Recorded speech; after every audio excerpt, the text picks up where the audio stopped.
Okay, thumbs up. We're recording this, so we're having to make sure we do it properly.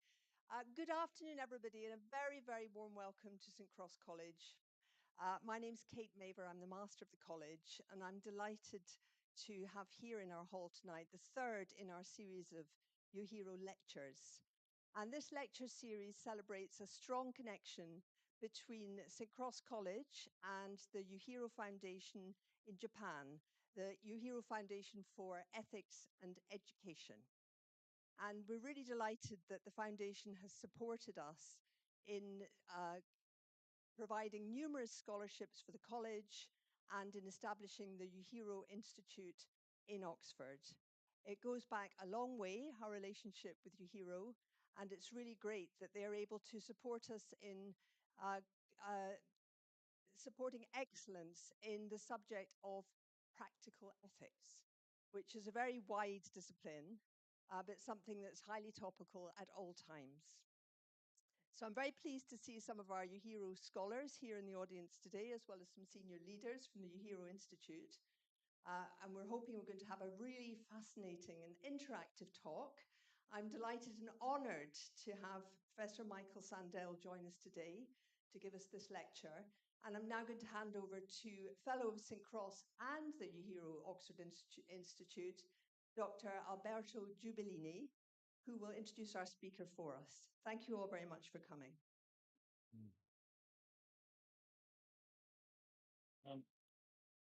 Thank you, Kate. Thank you, everyone, for being here. Yeah, I'm just here to introduce the speaker. So my name is Alberto Giubilini, and I'm a fellow here at St. Cross College and also at the Uehiro Oxford Institute, which is also funded by the Uehiro Foundation. It's a great pleasure and honor for me to introduce the speaker of this evening's lecture. I have to say it's very difficult to introduce properly Michael Sandel because, well, you probably know why, because I suppose each of us knows Michael Sandel from the different perspective of his work. So in my case, for example, I got to know his work through his book about called The Case Against Perfection. It's a book on human enhancement. It's a landmark publication in the debate, but all of us have probably our favorite publications from Michael Sandel. So Professor Sandel is the Anne and Robert Bass Professor of Government at Harvard, where he teaches political philosophy. And his books on justice, democracy, ethics, and the markets have been translated in more than 30 languages. So I said it's very difficult to introduce Michael Sandel properly, so I will just say a couple of headlines that have been used to describe Professor Sandel. So Professor Sandel has been described as a rock star moralist by Newsweek and as the world's most influential living philosopher, which is quite something.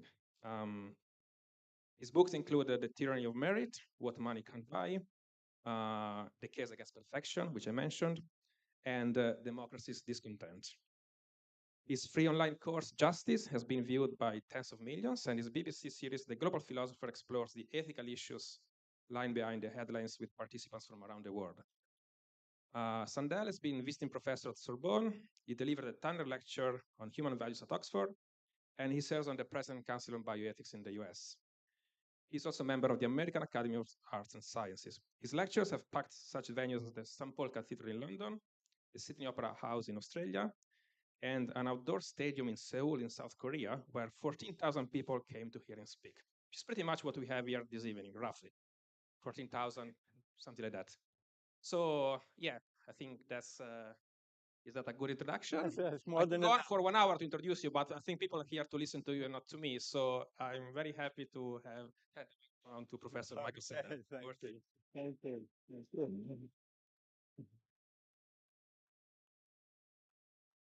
Well, thank you. Thank you, Alberto. And Master Kate, thank you for that warm introduction. Thank you all for being here. We gather this evening to discuss the ethics and the politics of meritocracy, and in particular, what I call the tyranny of merit. Now, to speak of the tyranny of merit from the start is a kind of paradox, because normally we think of merit as a good thing, as an aspiration, as an ideal to be aimed at. If I need surgery, I want a well-qualified surgeon to perform it. That's merit. being well qualified for the job. If I fly in an airplane, I want a well-qualified pilot at the controls. That's merit. So how can merit and meritocracy exert a kind of tyranny? That's the question I'd like to explore with you this evening.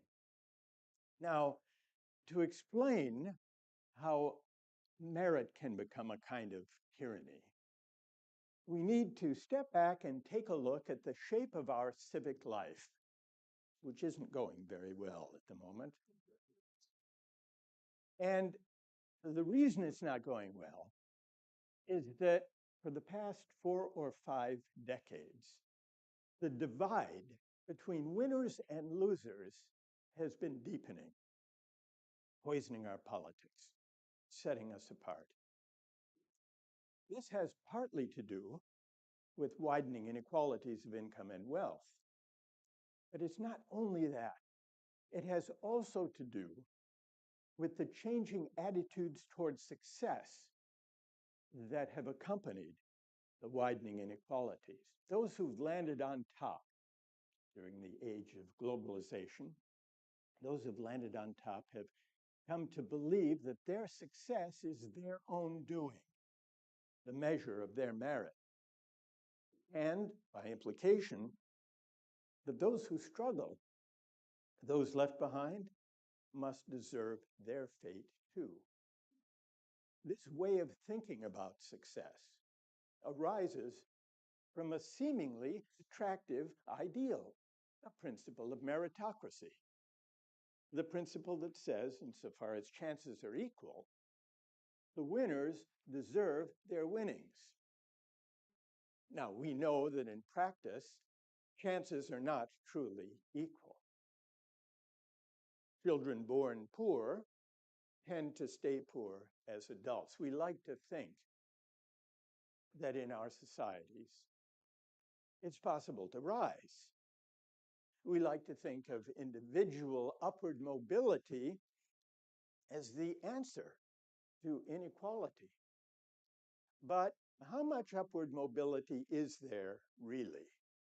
One study compared intergenerational mobility in OECD countries. And the study posed the following question, taking existing rates of intergenerational mobility. How many generations would it take, country by country, for someone to rise from a low-income family, bottom 10%, not to the top, but even to the middle income level in their country? How many generations do you suppose it would take in Britain, for example? 6? Any other guesses? 3? 3, you would also say? Any others? 10. Well, in Denmark, it takes only 2 generations. They have a lot of upward mobility.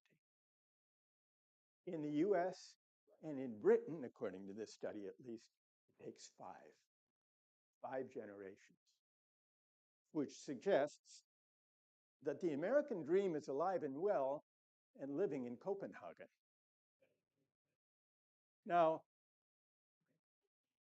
you might acknowledge the impediments to upward mobility and say, this is no proof against the principle of meritocracy. It simply means that we need more meritocracy. We need truer, fuller equality of opportunity so that everyone, whatever their family background, whatever their class background, has a genuinely equal opportunity to rise, to compete effectively. So let's take that project, and that proposition, that the only problem with meritocracy is that we don't live up to it. If that's the only problem, it's important to know politically, because what it means is the major moral and political project we should be contending with is how to bring about a fuller, truer meritocracy. Greater emphasis on fair equality of opportunity. The question I'd like to put to you, the first question, is this. Do you think that if somehow we could achieve that, if somehow we could bring about a society where no one was held back by poverty or prejudice, where everyone started the race, not only at the same starting line, but with the same preparation and the same support, the same, to use the analogy of the race, everyone began at the same starting line, but having been equipped with the best running shoes and the best coaching and the best support and the best nutrition and health. Suppose we could achieve a society like that, where everyone really did begin at a fair, the same starting point with fair background and support. Then, would we say that the winners of that race deserved the winnings? That's the test. If we could have a perfect meritocracy, then would we have a just society? Would we have a good society? Take the image of the race, where we bring everyone up to the same starting point with the same background conditions and training and help and support. How many would say that in such a race, the winners would deserve their winnings? Raise your hand if you agree.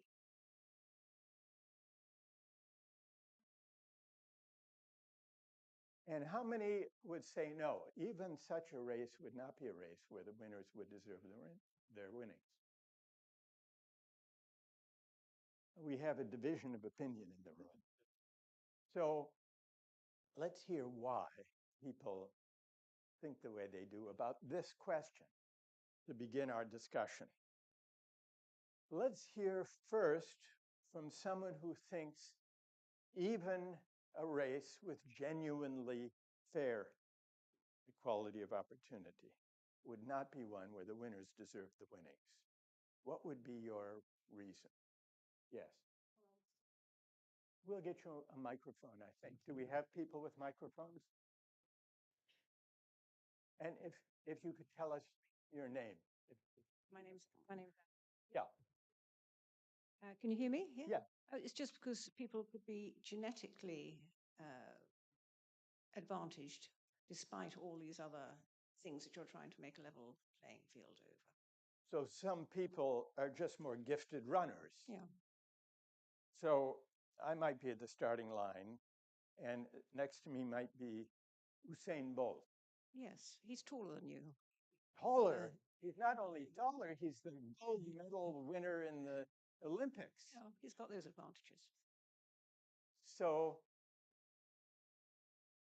then, okay, so, and I could train and practice as long and as hard as he does, as he trains for the Olympics, and still not have a chance. No. Okay, so there's one reason to say that even a perfectly meritocratic race would not be one where the winner deserved the winnings because, and I assume, Anna, that behind the idea that he's a more gifted runner than me is the thought that his being gifted, that's not his doing. No. It's chance. Well, say it again.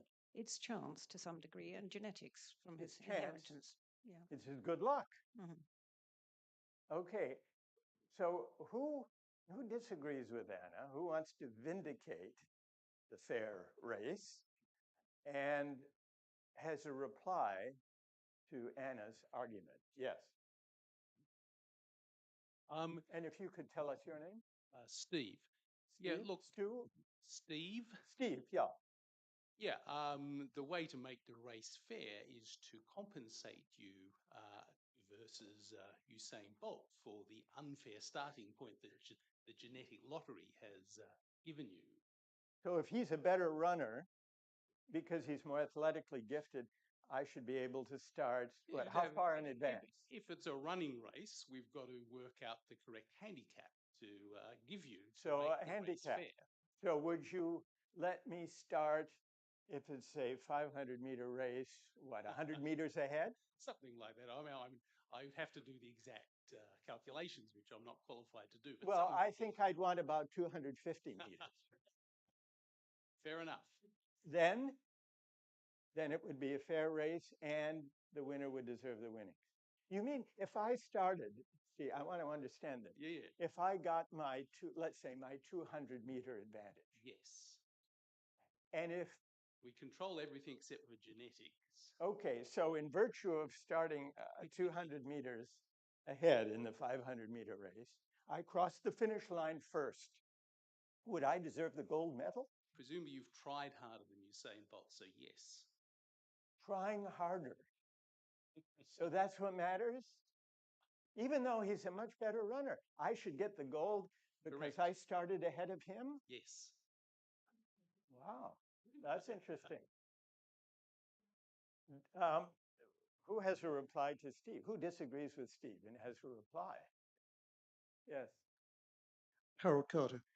I think the problem is that there are many different potential merits here, and because you don't actually know what merit is, you may be better at making money in the bond markets, but a less kind person. And it's not clear which of those gives you more merit. And what do you think? It's Harold? Harold, yeah, Carter. And what do you think is more meritorious? Winning the gold medal in the Olympics at a sprint, or doing very, very well in the bond market? I think those are different things. You're comparing incommensurables. And that the notion of merit in itself is an essentially contested concept. So you can't use it meaningfully. Being meritorious is just being good at something or other? Yes, but it's always sphere dependent, sphere specific. And so would you say, could I ask you a follow-up, Harold? Sure. Suppose someone were very good at cheating customers, but was a very effective, deceptive salesperson, and they were extremely good at deceiving people and scamming them. Would you say that they have merit too, just in a different sphere? I think the term merit isn't helpful. I would like to stop using the term merit. I think it's a meaningless concept. But they're very good at what they do. They're very good at what they do, and you can observe that they do better. And perhaps if you were running a bond trading department, as we've seen, many of those people get promoted and advanced to the point at which they get caught. I'm not sure it's helpful to say, you can say they're not virtuous. They're probably pretty good bond traders. Right. But virtue and merit may not align, may not be the same things. No, and I'm much more interested in virtue. In virtue. Okay. Thank you for that. Who else disagrees with Steve's scenario, where I start out 200 meters ahead and I win the gold? Do I deserve the gold? Who thinks I don't and has a reply? Yet another reply. Let's see, are there others who have a yeah, go ahead. Hi, my name is Jay. I think the main issue is that it sets kind of strange incentives where the person who is essentially like perhaps is genetically gifted should still have an incentive to lean into that talent to kind of maximize their potential. And I think if like you control for all variables to an extent where you effectively almost create equality of outcome, then there's no incentive to do that. And I think that's not desirable as society. We want people to also succeed while not leaving everyone behind. It shouldn't be a zero-sum sort of. So what do you say about my race with Usain Bolt? Who deserves to win? I would say Usain Bolt deserves to win, yeah. He deserves to win. He deserves the so, gold. Yeah. Because? Well, he's a good runner. Okay. He's a good runner and I'm not. But then we have lingering in this discussion an objection that you still, is it Jay? Yes. That you, I think, still want to answer, Jay, which is, and this goes back to Anna's worry, what about the fact that Usain Bolt is just lucky to be gifted? Why doesn't that undermine his deservingness to the gold medal? I think it might undermine his deservingness, but I still think as a society we should incentivize people to try. And I think if you literally control everything Right. to an extent, then I feel like, you know, it might just like remove some layer of like incentive to try. But I think on a like high level, I do agree that like, you know, in some way everyone is just lucky, like lucky to have their genetics, lucky to grow up a certain way, and so on. Yeah. Right. Thank you. Anyone else on the role of luck? Toward the back, woman toward the back of the room. We can reach her with the microphone. Yeah, thank you. What's your name? My name's Celine. Celine. Yeah, so jumping off what was said, like right before me, I think there's this issue where there's this obsession with finding like this factor of deserving winning or deserving to get something, that you have to practically reach some form of unexplainable success in order to deserve it. Yeah. And I don't know, I feel like the whole factor where you can calculate as many ways in which you can equalize how good of a runner you are to Usain Bolt and kind of start ahead of him by 250 or 500 meters or whatever. Right. But or 499. you calculate it to the exact second, it'll Yes. still be an approximation. But then again, why should we try to make something deserve it to kind of allow them to win? Like, if he's a good runner and he made it, why should they prove that to you in a way? Okay. Well, Celine, here I think is the reason that people feel pressured to introduce the handicaps, or my starting at 499 or whatever the distance is ahead of him. I think the idea, Celine, but I'd like to hear what you think about this. The underlying moral argument that's at work here is the thought that what I deserve depends on what I'm responsible for. Hence the emphasis on my effort, my hard work, my training. And if I achieve something very good, whether it's winning a race or winning admission to an Oxford college, the idea is that I deserve it insofar as it's my achievement, my effort, my hard work. And if it turns out that the rewards the society bestows don't track who works the hardest, who achieves the most, but instead reflects morally arbitrary factors, matters of luck, then it's hard to say that it's a matter of deservingness at all. I mean, you can see this if you imagine someone playing the lottery, and they buy a lottery ticket and they win. Let's say they win £1 million. Now, what would you say, Celine, if a friend of yours won £1 million in the lottery by buying a ticket? You might say, congratulations, isn't that terrific? Or would you also say, Celine,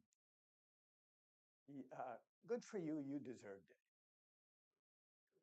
I think when it comes to the lottery thing, I mean, good for them. That it was a game based on luck, and they did that by the rules. I don't think they should have worked hard for it. It's just the rules of the game. Right. I think my main issue is that, yeah, I do believe that we should be responsible for the achievements that we get. I mean, if you're born into a billionaire family and you have all the opportunities you get to get all the trainings you need to get into a great university, Right. it's not really as I don't know the adjective. English is my second language, but it's not really related to merit as much as someone from a poorer background who have more hardships to get Good. there. Very good. But still, when you equalize it, still to the point of minimizing it to genetics, for example, Right. I think that's where it becomes more arbitrary, and you can't really say that they didn't work hard. I mean, Usain Bolt can have the genetics to be a better Right. runner than you, Right. but still, he needed to work really hard to get to where he was. Yeah. So Okay. I think there That's should be true. more nuance to it. Okay. Well, thank you for that. This is beginning now to develop the underlying moral appeal of meritocratic ways of allocating rewards. But this discussion is also bringing out a powerful objection to the meritocratic ideal as a way of deciding who deserves what. And so far, the main objection, even to a perfect meritocracy, seems to be that insofar as who wins the race, or who wins admission, or who wins a lucrative job, depends not only on people's hard work and personal achievements, but also on luck, on factors that are arbitrary from a moral point of view. And so that's one, I mean, we've developed in this discussion and explored one leading objection to the meritocratic idea that if only the race were truly fair, then the winners would deserve their winnings. But as some have argued, including Anna, who got us going on this point, even then, there's a lot of luck involved. And therefore, it's not my doing that I'm good at winning a race or winning admission or winning a career. There's a lot of luck. Now, so that's one objection. So let's bear that in mind, but put it to one side and consider another possibly related element of luck, not to do with having certain talents or gifts that are not my doing, but that are my good luck. Not to do with this point about genetic endowments, but having to do with what values and what talents and what contributions society happens to reward.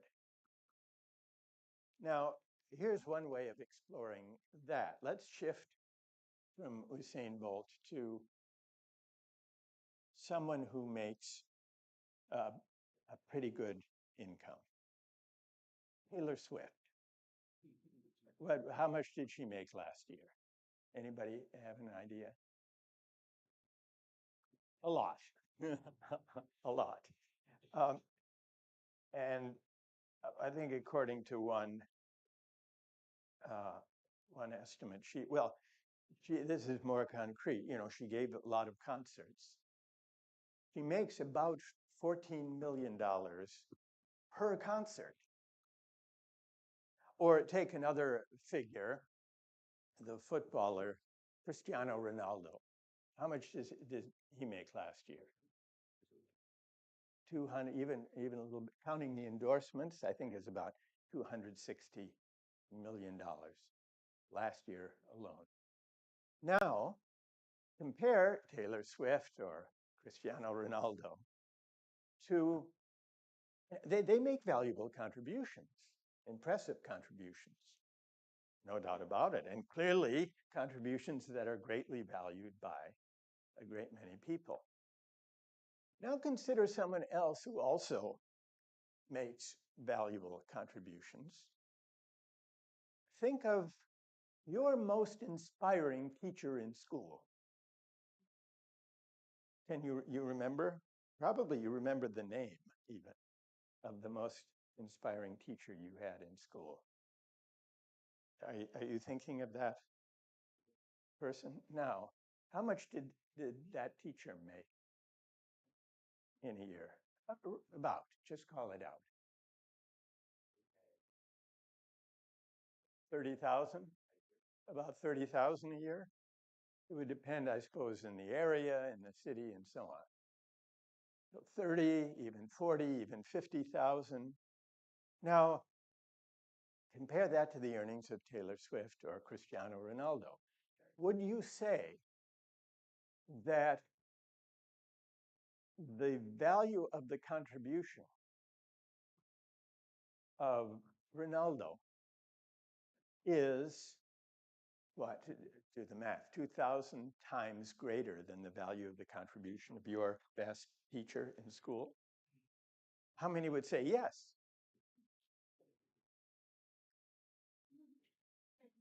Be brave. Okay, we have about 8 or 9 people who say yes. How many say no? Most people say no. Let's hear from those brave souls who said yes. You want to go for it? Let's bring a microphone. Tell us your name. I'm Tom. Tom. I think the sort of inspirational teacher touches sort of fewer people in a much deeper way, but someone especially like Taylor Swift will touch millions of people and probably millions of people. Yeah, sure. In a way that kind of deeply moves them and makes them sort of feel something quite profound and sort of connect with far more people than someone can do in a classroom. And your best classroom teacher, what was his or her name? Very good question. There's not one that sticks out. Oh, there is. Maybe that affects your answer. On the other hand, are you a Swiftie, a Taylor Swift? I'm afraid not. Nor am I a Cristiano Ronaldo fan by any stretch. But all right. So you have an objective opinion. You're not swayed. You're not inspired by any of the above. Well, I've certainly been more touched by sort of teachers and people who've taught me than I have by Cristiano Ronaldo. Yeah. But I think that again, the kind of the number of people who idolize him or at least see him as a sort of figure to aspire to or value in some way, right? Is significantly more than That's all right. an individual.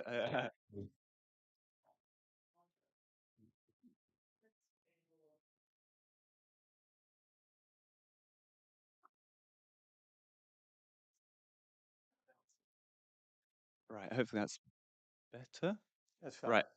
Yeah. So I just think that it's probably a smaller impact, but on a far greater number of people, and a factor of 2,000 compared to the sort of millions of people who follow these kind of mega stars. Actually doesn't seem like a crazy number to me. Okay, fair enough. So Tom argues that Taylor Swift reaches, touches, inspires millions, far more than his teachers whose names he can't even remember. But who has a reply to Tom that the reach in terms of the numbers of people inspired justify the enormous pay difference between Taylor Swift and Ronaldo on the one hand, and your best teacher in school on the other? Who disagrees and has a reply to Tom? Yes.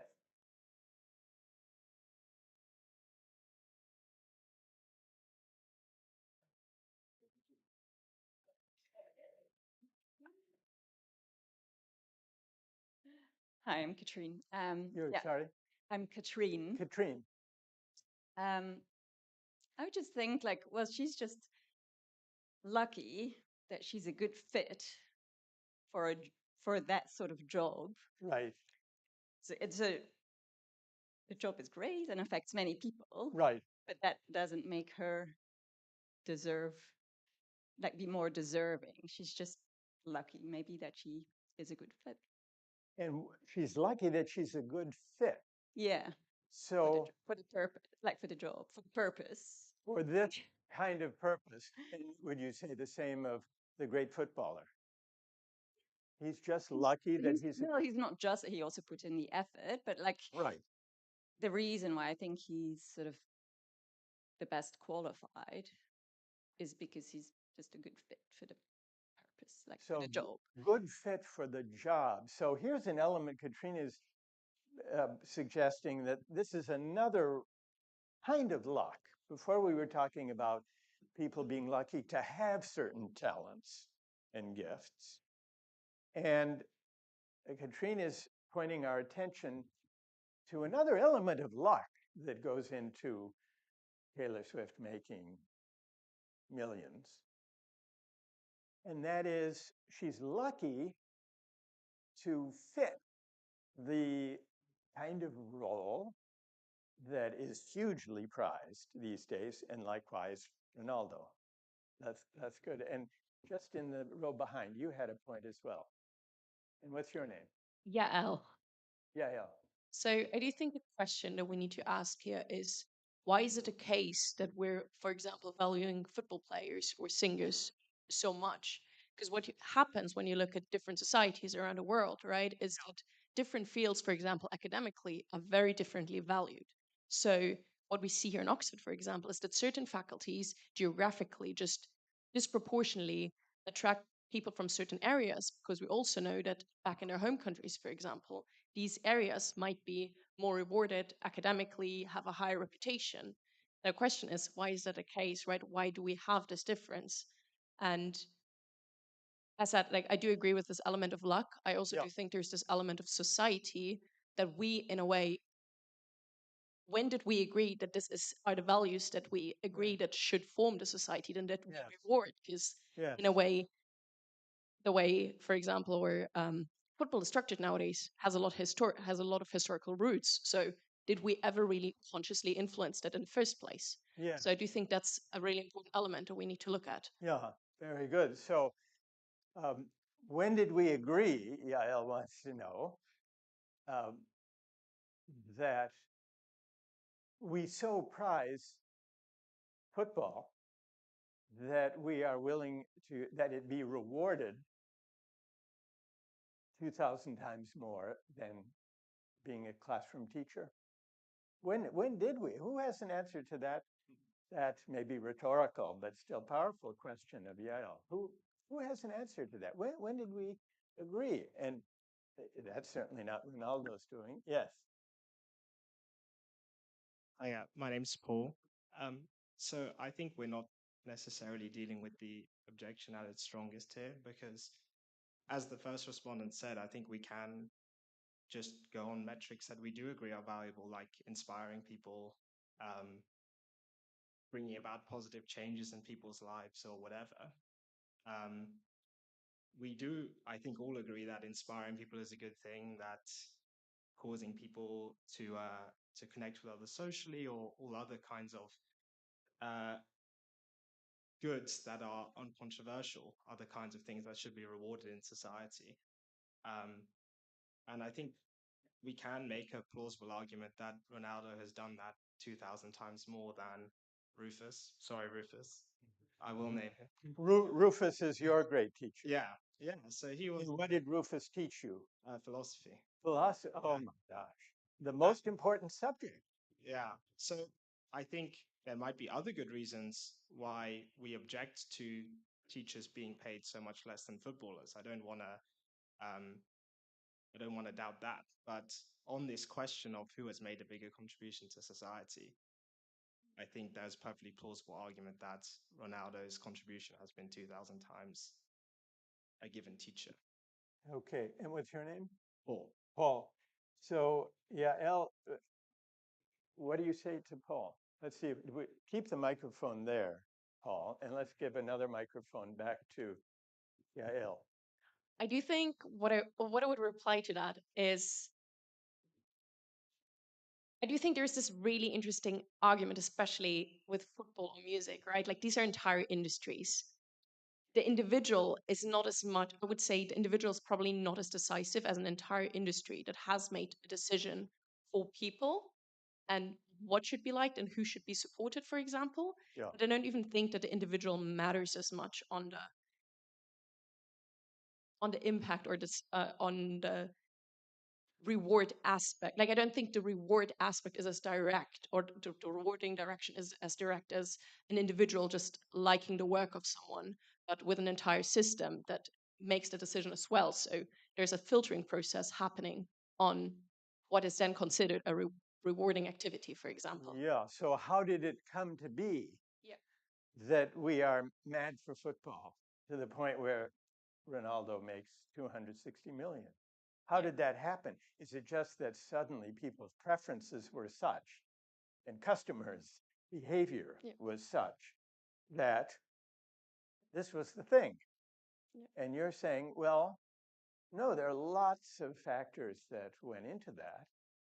So here's another, the argument introduced here by Katrine and Yael suggests that this other element of luck, beyond this question of genetics and gift and talents and how they're distributed, has to do with how we come to value and prize, and therefore reward, certain talents and gifts rather than others.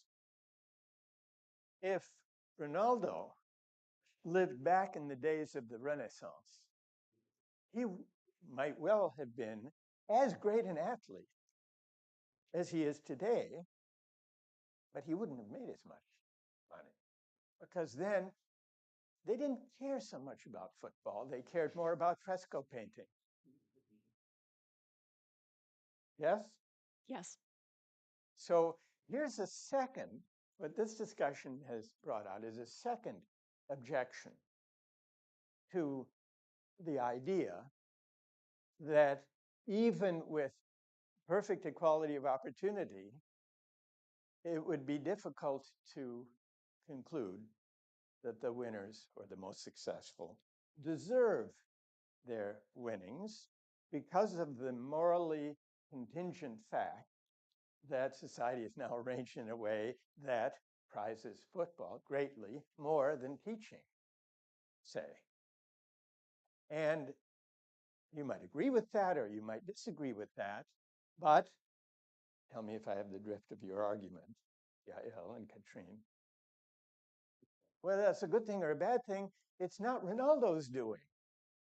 And if we think deservingness has to do with what's our own doing, our own effort, our own striving, our own achievements, living in a society and at a time when people love football or the kind of pop music that Taylor Swift excels at, that's their good luck. That's their good fortune to fit, as Katrine said, to fit with the current demand, passion, enthusiasm for football and for pop music of a certain kind, rather than, well, in an earlier day, centuries ago, there was greater demand for other virtues, religious piety, for example, or art of a certain kind.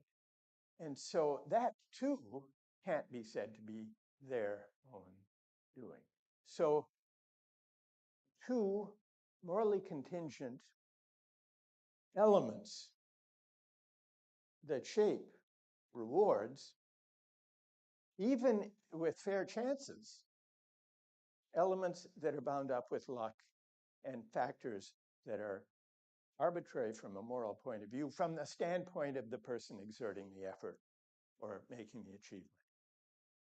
So I want to thank everyone who's joined in this part of the discussion for really advancing our the objections. Thanks to, let's give them a round of applause. Everyone.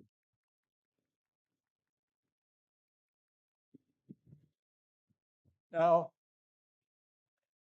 the element of luck.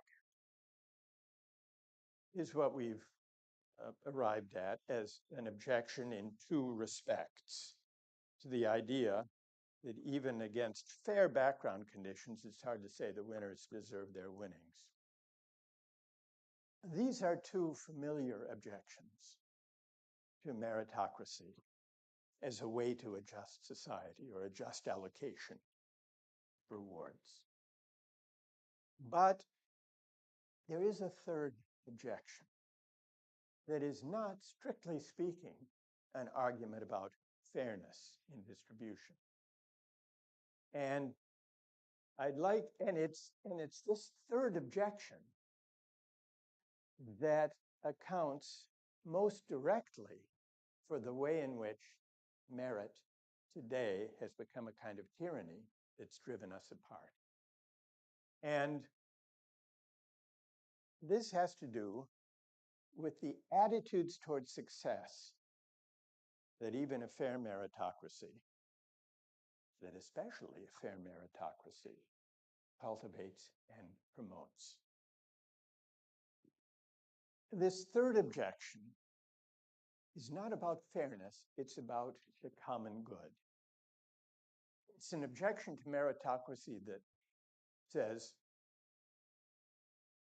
even insofar as it's fair, even if there were equality of opportunity, fully, meritocracy has a dark side.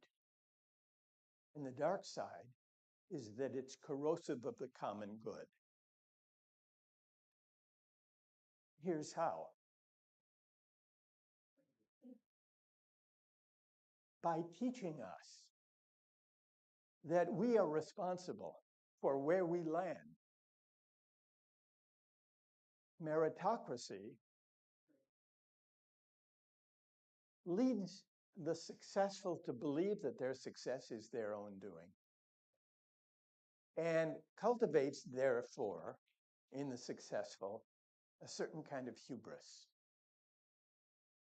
meritocratic hubris, what you could call it. And it inculcates in those who lose out a certain humiliation.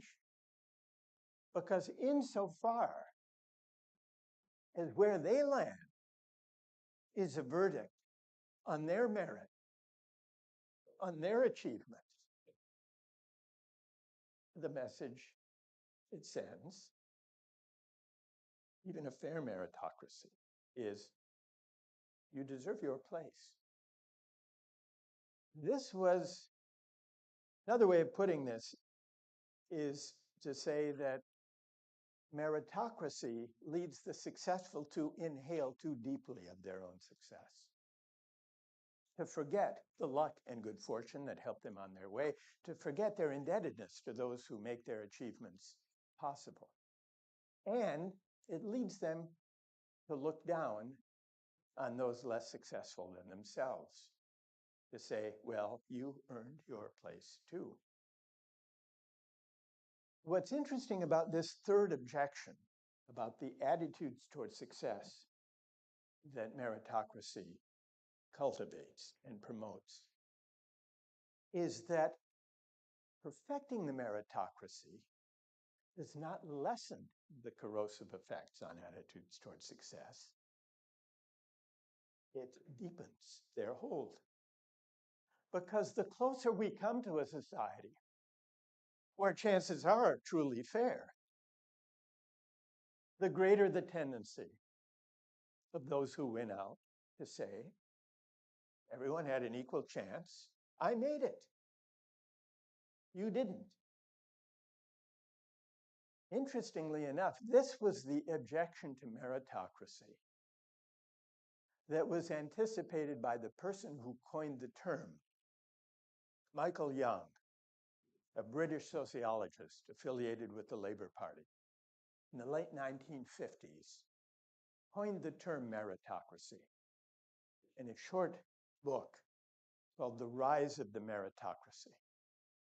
He was writing at a time when the British class system after the Second World War was beginning to break down, when young people from working class families Some of them were beginning to be able to compete for admission to good schools and for good careers. And this was a good thing. This was to be celebrated, Michael Young wrote. But he anticipated that as the meritocracy became truer, as opportunities became more equal, that there would be this corrosive effect on attitudes towards success. And when he wrote of the rise of the meritocracy, he was not intending to name an ideal. He was not conceiving meritocracy as an aspiration. He thought it named a dystopia. And then later, by the 1980s and 1990s, when politicians across the political spectrum began to invoke meritocracy as their ideal of a just society, Michael Young despaired. He said, "You've got the message wrong." When I coined the term, he said, I was not naming an ideal of a just society. I was issuing a warning. It was a dystopian scenario. And in fact, he predicted in his dystopian science fiction tale that by the year 2034, there would be such resentment by those left behind in the meritocracy against the winners that there would be a populist revolt overturning the meritocracy. Michael Young was proven right, except that the revolt, the backlash, came 18 years ahead of schedule in 2016, when Britain voted for Brexit and when Americans elected Donald Trump.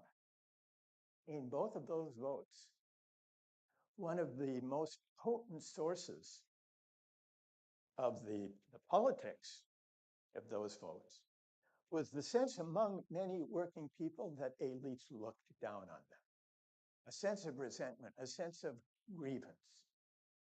And if you look at the actual vote for Brexit, one of the deepest divides was between those with and those without university degrees. Those without degrees voted to leave, and those with degrees and advanced degrees voted to remain. And some months later, the same was true of the vote for Donald Trump. He did very well. He won overwhelmingly among those without university degrees. And Hillary Clinton, his opponent in 2016, won overwhelmingly among those with university degrees and advanced degrees. And so why the anger? Why the resentment? Why the sense of elites looking down?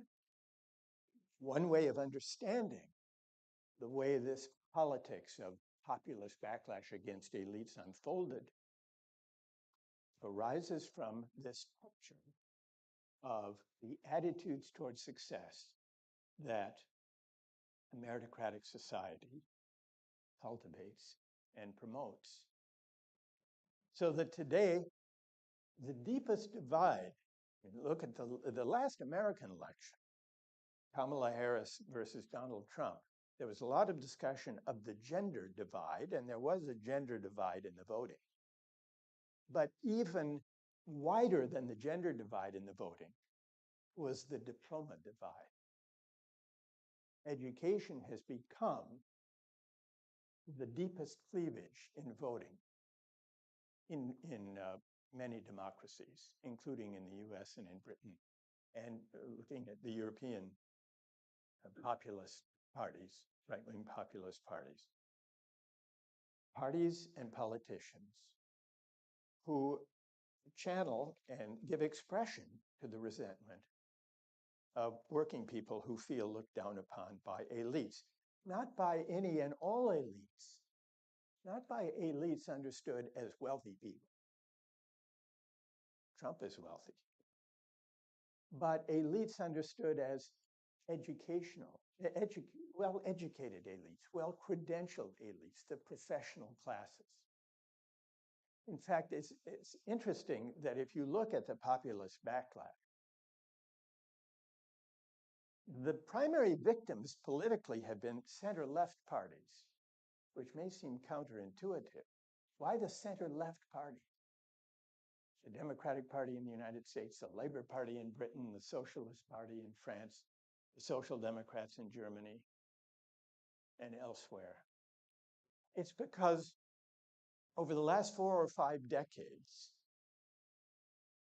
these parties of the center-left, along with the center-right, embraced a neoliberal version of globalization that produced greater and greater inequality, economic inequality, inequalities of income and wealth. And these parties, especially the center-left parties and politicians, offered as a response to the widening inequalities promise of individual upward mobility through higher education. What they told their voters was this: if you want to compete and win in the global economy, go to university. What you earn will depend on what you learn. You can make it if you try. These were slogans that were rehearsed to the point of incantation by, well, across the political spectrum, but especially by center-left parties and politicians. What this bracing advice missed was the implicit insult in it. The insult was this: if you're struggling in the new economy and you didn't get a university degree, your failure must be your fault. You didn't improve yourself, as we warned you had better do.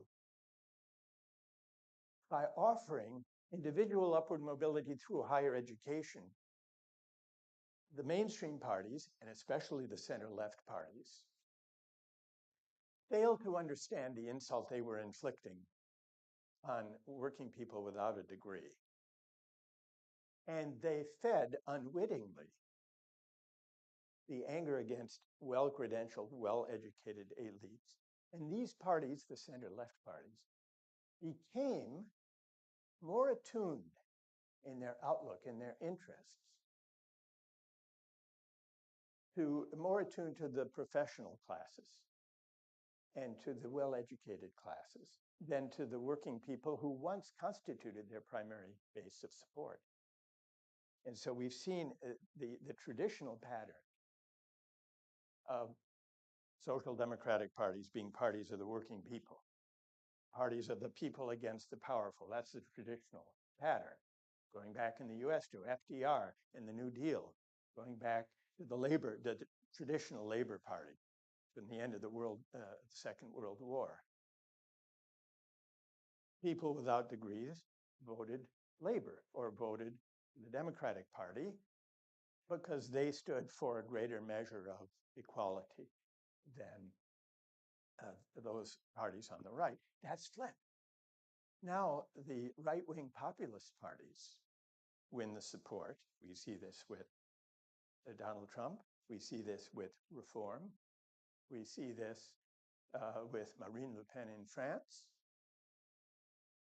Now the right-wing parties of protest, populist protest, have captured the traditional constituency of social democratic parties, and it's related to the galling sense among many working people without university degrees that elites look down. Now, I want to test this account, this what I've called a third objection to meritocracy, having to do with its effect on attitudes towards success, by putting to you the following hypothetical scenario, and I want to see which of two societies you would rather live in under certain conditions. Imagine two societies both unequal to the same degree. Let's assume that both of the societies I'm asking you to imagine are quite skewed in terms of income. The top 20% in both societies of every 100 pounds in national income, top 20% control or take in 62 pounds of every 100 pounds, 62%. And the bottom 20% together takes in 1 pound 70. It's a pretty stark inequality. It's the inequality that more or less prevails in income in the US and Britain. Now, but I suggested two different societies with this distribution of income, top 20%, bottom 20%. Now, let's imagine that the first society is a meritocracy, where the people who land in the top 20% land there because of their effort and hard work and achievement. And maybe also, as we've discussed, some element of luck and talent. But they land there through talent and effort. Likewise, those who land at the bottom through the lack of the talent and effort of those at the top. Now, imagine a second society, same distribution of income, but in this society, where you land depends not on your talent and effort. It depends on pure luck. So if the first is a meritocracy, we could call the second society a lotocracy. A lotocracy, where, and let's imagine that each generation the lottery is run again to see who lands in the top 20% and who lands in the bottom 20%. Pure luck, like the lottery we were discussing earlier. Only here, it's what kind of income you'll have throughout the course of your life.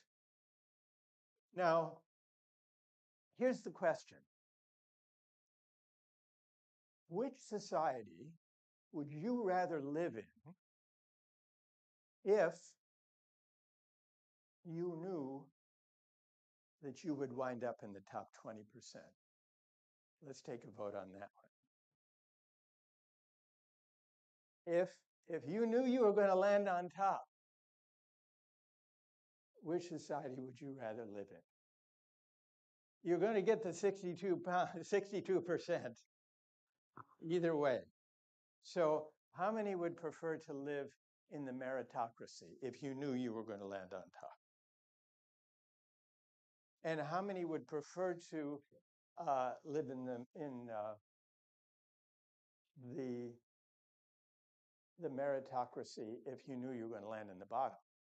Sorry, which one would you, if you knew you were going to land in the bottom, which one would you prefer? That's the way I should put the question. If you knew you were going to wind up poor, would you rather live in a meritocracy, being poor, or in a lotocracy, being poor? How many would rather live in the meritocracy, being poor? And how many would rather live in the lotocracy, being poor? Okay, now this is interesting. I want to hear those of you who would rather live in a meritocracy, being poor. What would be your reason? Why did you vote that way? Yes. Hello, hello, hello. What's your name? Tom. Thomas. I think comes down to basically opportunity. Yes. Because since everybody was mentioning luck, Yeah. I don't particularly believe in luck. I particularly more believe in like the idea or how do you say, what people say that luck is when opportunity meets ambition. Opportunity and ambition. So opportunities are everywhere. So I much rather, okay, I'm in the bottom part, but I know there's opportunity. to rise. To rise. It's just my decision whether or not It's I up to want to you. find that opportunity. In the other one, I don't even have a decision. It's already done. It's fated. Yeah. It's like living back in the days of a feudal aristocracy, Thomas. And if you were born a peasant, you would always be stuck as a peasant. And it would not be nothing you could do to work hard to lift yourself up. And the lotocracy is like that. Whereas a meritocracy, you'd rather be poor in a meritocracy because at least you have the confidence that you could expend effort and take advantage of opportunities and climb out of it. I think it's also to do with the decision that you have freedom to decide what to do with the opportunities that you're given. And I think that makes a lot of the difference, really. Okay, so you would rather, if you found yourself poor, you'd rather live in a meritocracy than in a lotocracy where the accident of birth or of the lottery determined your fate. Okay, who voted the other way if you were poor and would rather live in the lotocracy, and who has a reply to Thomas? Yes. Yes, right here. Hi, Johanna. Johanna.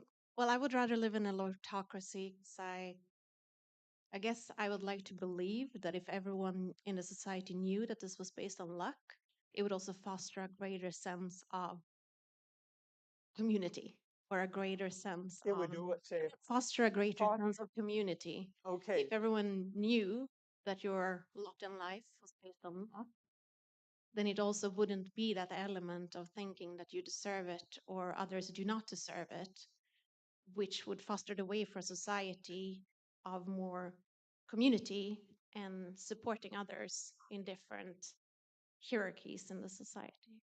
So if you were poor and if you lived in a lotocracy, by definition, you would know, and others would know, Johanna, that you landed there not because of your fault or your failure or your inadequacy or your lack of industry or talent, but just because of the luck of the draw. And so if you knew that, you wouldn't be demoralized. You might be unhappy that you landed there, that you drew the short straw, that you lost the lottery. You might be unhappy, but you wouldn't be demoralized. You wouldn't be humiliated. You wouldn't consider this an adverse judgment on you and your talent and your effort. You would regard it as bad luck. And so would, tell me if I've got it right, Joanna, that other people knowing that wouldn't look down on you. They might say, they might feel bad for you.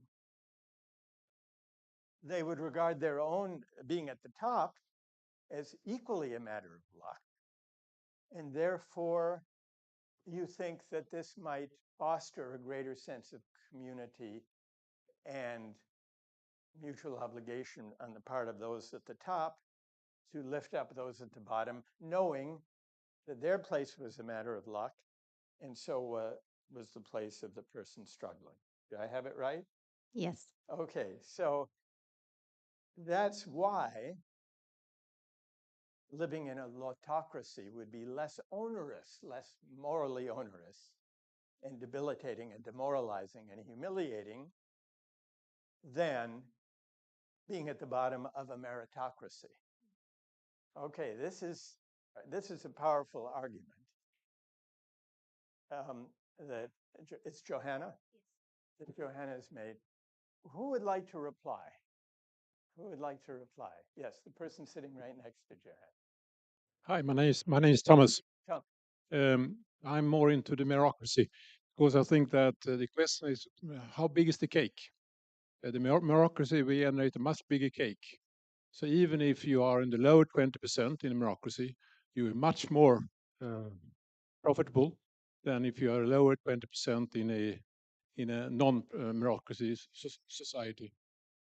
So why is that? The percentage of you only enjoy 1.7%. Yes, but the cake is much bigger.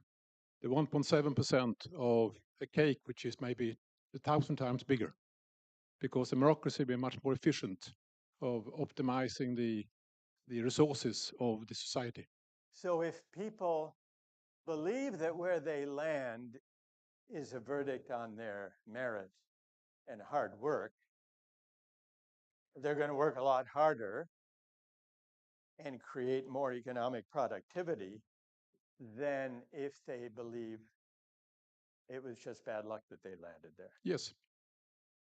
So, Johanna, what do you say to that? What do you say to Thomas?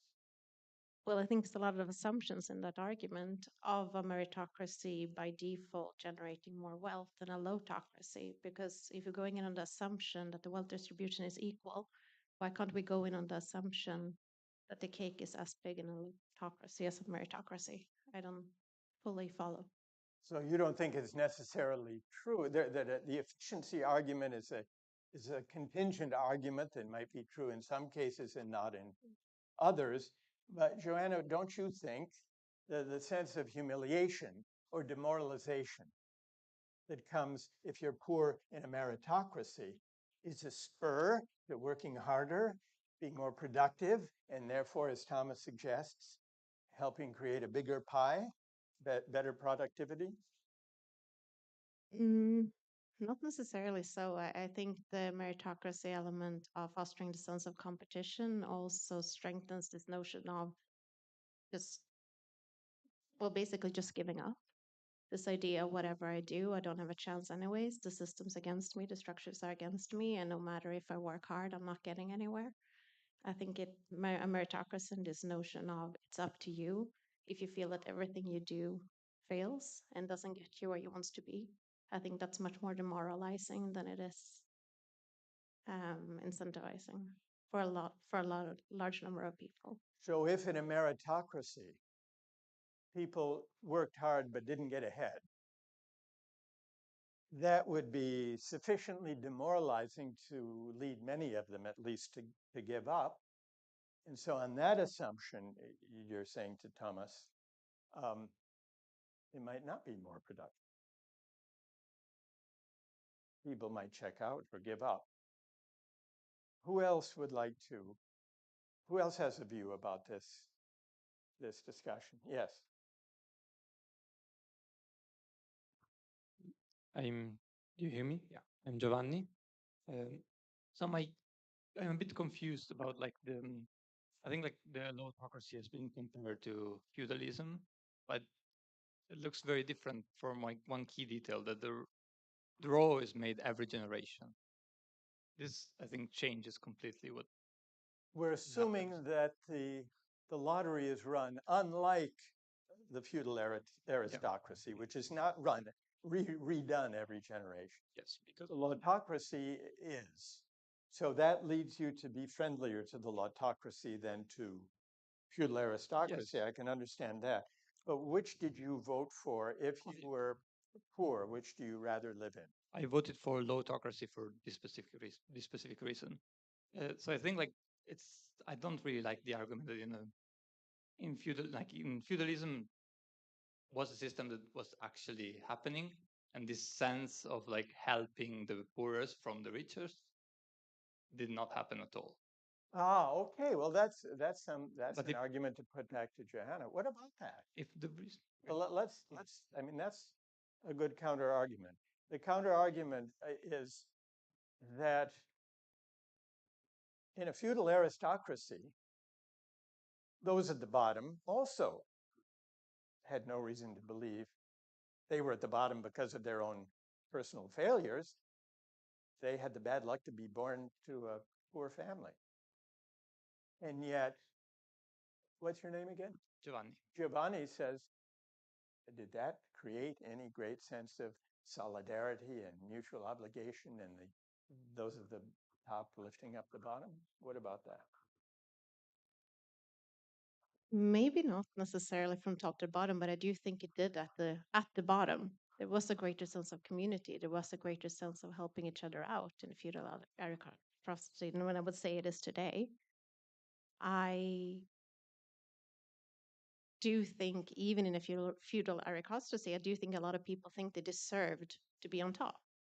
I don't think there was a sheer element of luck. I think there was an idea of like believing in being born into a certain role in society. It was also this notion of being actually deserving and grace from God in that space that you were in. Okay. So I think there was this element of deserving, that you deserve that others didn't, that I think was quite strong. So in a feudal aristocracy, somehow people managed to, those at the top, the aristocrats, somehow did believe, maybe for theological reasons or maybe for reasons of sheer hubris, that they deserved it. And there is a tendency, perhaps in all societies and not only in meritocratic societies, for those on top to believe that they deserve their place. Michael Young thought that this tendency is especially pronounced and sanctioned in a meritocracy. And that's in line with the hunch you expressed when you said, if you were poor, you would rather live in the lotocracy because of it, because of this tendency, greater tendency to believe that success would not track deservingness in such a society. Well, all right, I want to thank everyone who's helped us understand this third argument against meritocracy, an argument not about distributive justice and fairness, but an argument against, about attitudes towards success, about solidarity and the common good. Let's bring this back to the current political moment.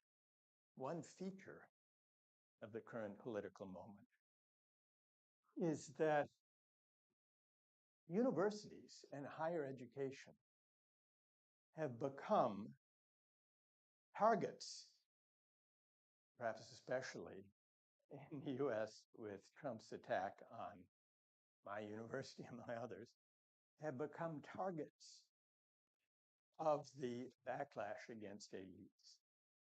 Why universities are targets under this, at this moment? I think there are a range of reasons for thinking that figures like Trump want to attack universities, which they see as bastions of hostility and ideological opposition to their project. But I think there's more to it that connects to the discussion that we've just had, which is one of the effects of the meritocratic faith that has deepened its hold on public life and public discourse in recent decades.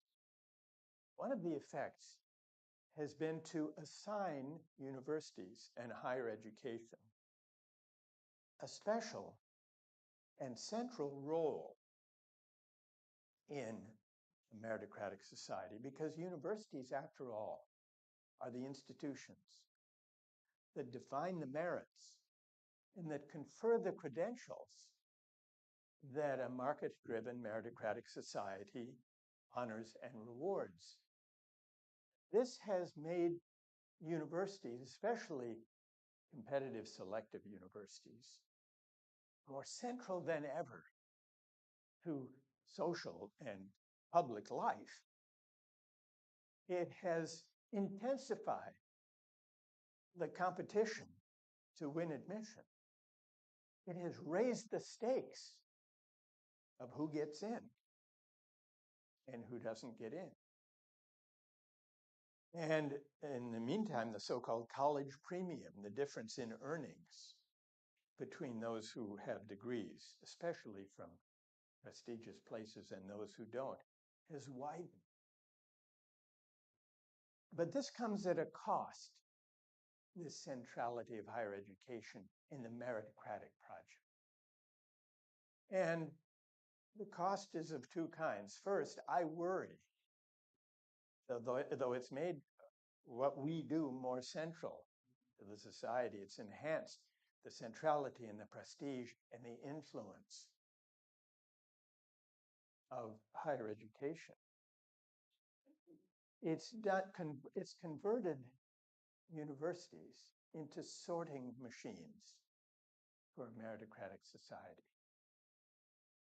And one of the prices we've paid, or so I worry, is that being conscripted as sorting machines for a meritocratic society risks diverting us, by us I mean those of us in higher education, from the intrinsic educational mission that we properly pursue. Because what makes higher education higher is not its prestige or its influence or its power in the culture. What makes higher education higher is its mission, which is to cultivate teaching and learning in a spirit of inquiry, inviting students not just to view higher education instrumentally as a way to get a high-paying job, as a place for networking, but instead as places of learning and critical reflection, places for the cultivation of moral and civic virtue, places where students arrive maybe under enormous competitive pressure as they've gone through school to compete to win admission, but as places where, ideally at least, the students who win admission can step back from those pressures and those anxieties and that competitive meritocratic tournament and reflect on what's worth caring about. What way of life, what mode of career, what life purposes are worthy of them. And for this, universities need to, I think, reconnect with the intrinsic goods of teaching and learning and research and the cultivation of moral and civic reflection. Cultivating qualities of character and civic habits that are in short supply these days. The ability to reason and argue and debate with mutual respect with those with whom we disagree about big questions, not just technocratic questions, but big questions of what makes for a just society, of what should be the role of money in markets in a good society, of what we owe one another as fellow citizens. I think there's a great hunger among students, the students I encounter, to engage in this kind of reflection and argument and deliberation. And the ability to do so, that's the art of democratic public discourse. And it includes the art of listening, not just hearing the words of one's interlocutor or political opponent, but listening for the moral convictions lying behind the views of those, especially those with whom we disagree. What's missing in our civic life is that capacity, and it's for us to cultivate those capacities, which means reconnecting with the humanistic tradition of higher education, from which we've strayed as we've been conscripted into the sorting machine role. That's one price we've paid. The other price we've paid is visible in our politics. Because not long ago, higher education and universities were admired and respected and seen to serve the public good by everyone, including those who didn't send their children there. But over the last 10 years, confidence in higher education has declined, and it's also become more polarized politically. And this may be part of the story, part of the explanation for the direct attacks on higher education and on elite institutions that have become a part of politics today and that are on vivid, alarming display in my country, but not uniquely, I'm afraid, in the United States. All of which is to suggest that merit can become a kind of tyranny. And when it does, it creates anger, resentment, humiliation that sooner or later feeds a backlash. And Michael Young was right about this. And we're now living at a period when the deeply polarized politics we have has a lot to do with the consequences of the tyranny of merit. I've suggested that the tyranny of merit bears down on our politics and on the work we do and the mission as we conceive it of higher education. But the final, the ultimate response to the tyranny of merit, beyond institutional responses, may also be a kind of moral and spiritual response that those of us who are deeply indebted to higher education, the education we've received, might bear in mind. The meritocratic conviction that people deserve whatever riches the market bestows on their talents makes solidarity and community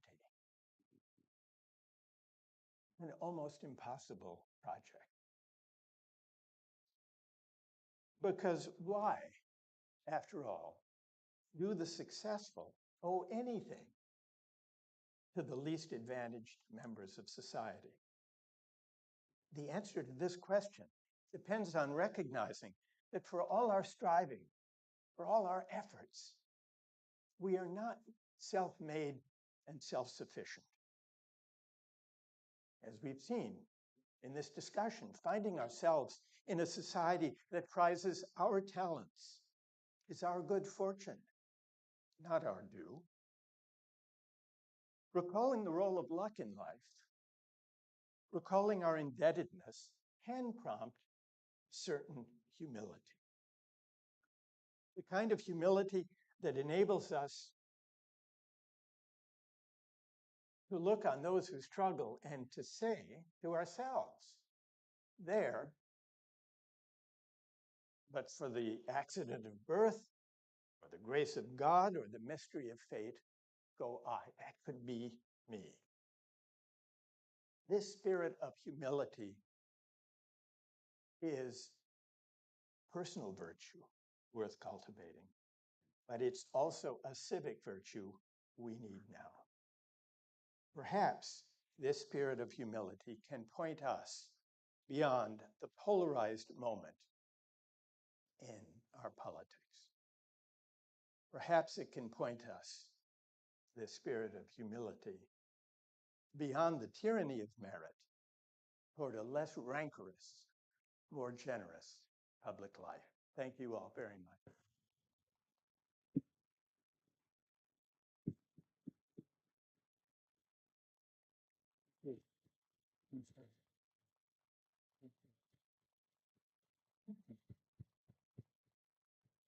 Thank you very much. Thank you. Thank you very much, Professor Sandel. I think this lecture shows really not only why he's called the rock star of philosophy, but also why his work keeps inspiring many scholars and students around the world. I hope you enjoyed the lecture. I'm sure you did. And I hope the people online enjoyed the lecture, which reminds me that, as you know, this lecture has been live streamed and has been recorded. It might be put online. If you have any objection to that, please speak with Milos here after lecture. I hope, yeah, you can solve an issue with him. But the last thought is that I think after this lecture, we all deserve at least a glass of wine or a drink. So I invite you to join us in the common room for a drink and some more chatting with Professor Sandel. Before that, please join me in thanking again this great lecture by Professor Michael Sandel.